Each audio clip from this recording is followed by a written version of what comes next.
We are going to kick things off with the Menendez brothers. And how lucky are we that we have Mark Geragos in studio today, the man with a lot of inside information. Mark, will you tell us what's going on in there? Because you actually took a break from the hearing to join us today. So bring us up to speed. So the hearing is going on, started after a little bit of legal skirmishing this morning at around 8:30 Pacific. Shortly after 9, it started. And basically what a parole hearing looks like, this is tracking almost exactly. You've got a couple of parole commissioners, is what they call them. Eric is present remotely from San Diego, from the R.J. Donovan prison. Heidi Rummel, the one lawyer that we have doing the hearing, is there present, along with Habib Balian, who's the DA, present. Nathan Hochman apparently tried mightily to monitor this and was not allowed to do so. And there is an LA Times reporter that is squirreled away somewhere in the CDRC named James Quealy, who is covering this, but is embargoed until after the hearing. So this is not going to drop until after the hearing. I will tell you that what normally would happen is exactly what is happening, which is the commissioners go through and have a conversation with Eric. They are asking Eric about the crime. They are asking Eric about the sexual abuse. They're asking Eric about questions, so to speak, that a lot of people in the public might have anyway about the crime. What did you do afterwards? Why did you have to do this? Why did you have to do that? They are not softball questions. It is, I think you could characterize it as a grilling. And what will end up happening is they will go all the way through the crime itself, which I can tell you as we're taping this, it appears that they have done. And then they will focus on what has happened in the prison since that time.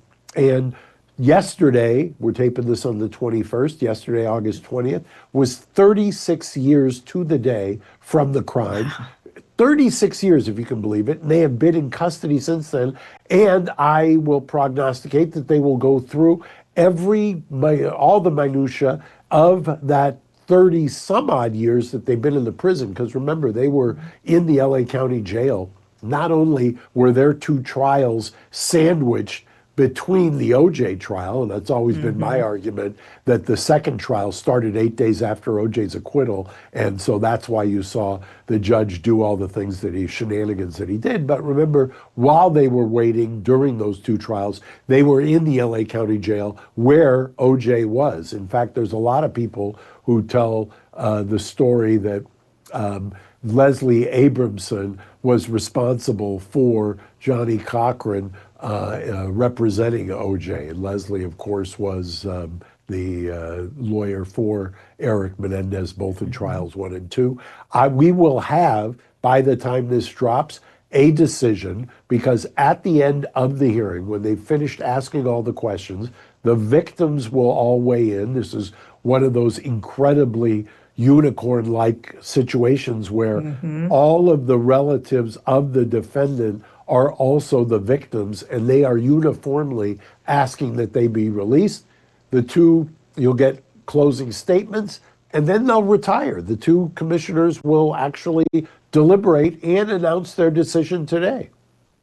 That's incredible. Can we read the tea leaves? Because I think there's a buzz, and correct me if I'm wrong, I think the buzz is on the side of the brothers. Is that correct? Has anything changed? And are you a fly on the wall in there, or did you get to prepare them?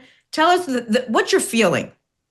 Look, my feeling is if anybody ever deserved to be paroled, it would be these two. I have been down to R.J. Donovan. I have seen the hospice program. I've told people, I watched Lyle graduate in the first class that was UC, University of California, Irvine, in conjunction with the Department of Corrections for a graduate degree, Bachelor of Arts in Sociology. I watched that class of 22, and I watched the valedictorian. It was not Lyle, but a young kid who was there as a third grader, illegal alien, as they're wont to be called, give that basically grew up in prison, and I've watched and interacted with these people. I've seen the murals. I've seen Lyle's Green Space Project. You watch the hospice program, which is very much moving. You know, here in California, we were on the vanguard in the 90s of lock them all up. Well, one of the things about locking up all of this young population is they age, and by now they are truly an aging elderly population in the prison, and Eric's hospice program deals with that.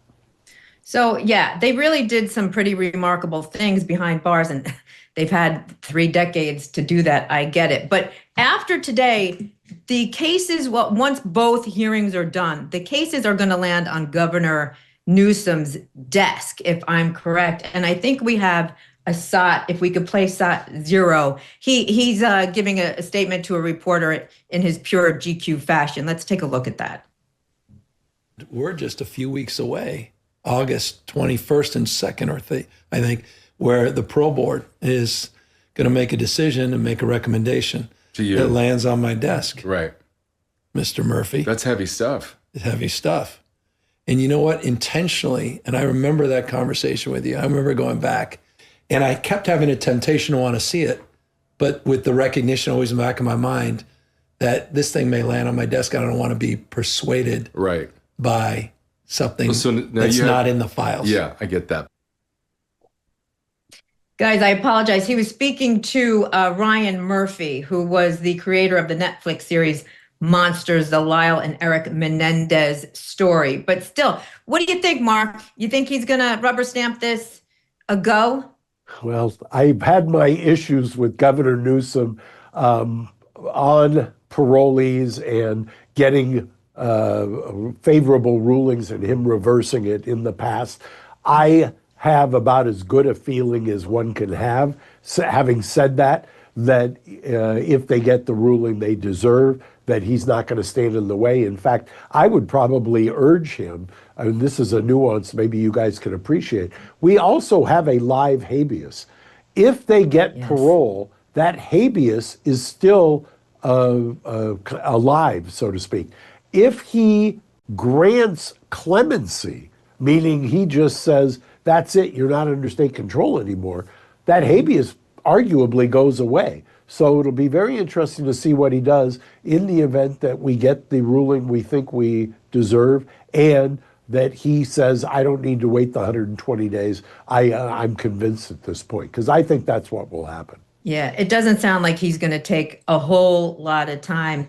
Dave, you've been following the case too. Do you think these guys have a good chance at, I don't know, what are they going to do for a living when they get sprung, if they get sprung? Oh, they'll make lots of money. First off, they've got a great lawyer, Mark Geragos, and I have a lot of respect for my friend Mark. We just happen to be on different sides of this one. I was just going to say, that is, by the way, that's I'm about to bend you over, Mark, and kick you in the head. So. Oh man, I remember when these guys were on trial and their lawyer dressed them in those sweaters to make themselves look so angelic. Meanwhile, they committed such brutal murders that law enforcement at the time thought it was a mob hit. There was so much blood on the scene. They shot Kitty 10 times. They had to go outside and reload the shotgun because she was crawling away, and they wanted to finish her off and then shot her in the head.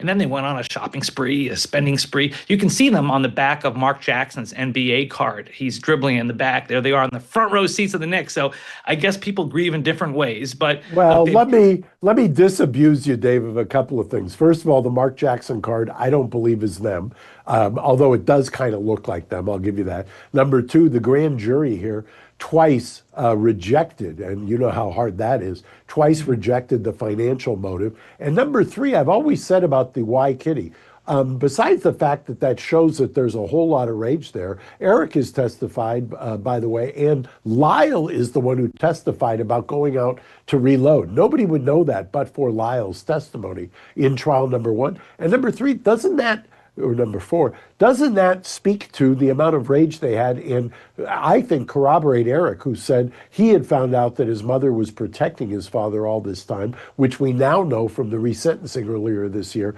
She was also the enforcer of the hallway rule. And Dave, I don't know about you, but I know if somebody was saying, I'm down the hall with my sons, and the wife is saying you can't go down the hall and I'm enforcing that rule, that would be incredibly peculiar to me and be an earmark or a red flag for something is going on. Then and I mentioned the habeas, then you layer over that the Roy Rosello declaration from Menudo, who says Jose raped me also and felt safe enough to do it in his house. I think when you look at all of that, and you've got the clear pronouncement in the law that resentencing is appropriate, which the judge found, even in spite of our elected DA kind of throwing a hissy fit. If there was ever anybody who should be out, it should be Eric and Lyle.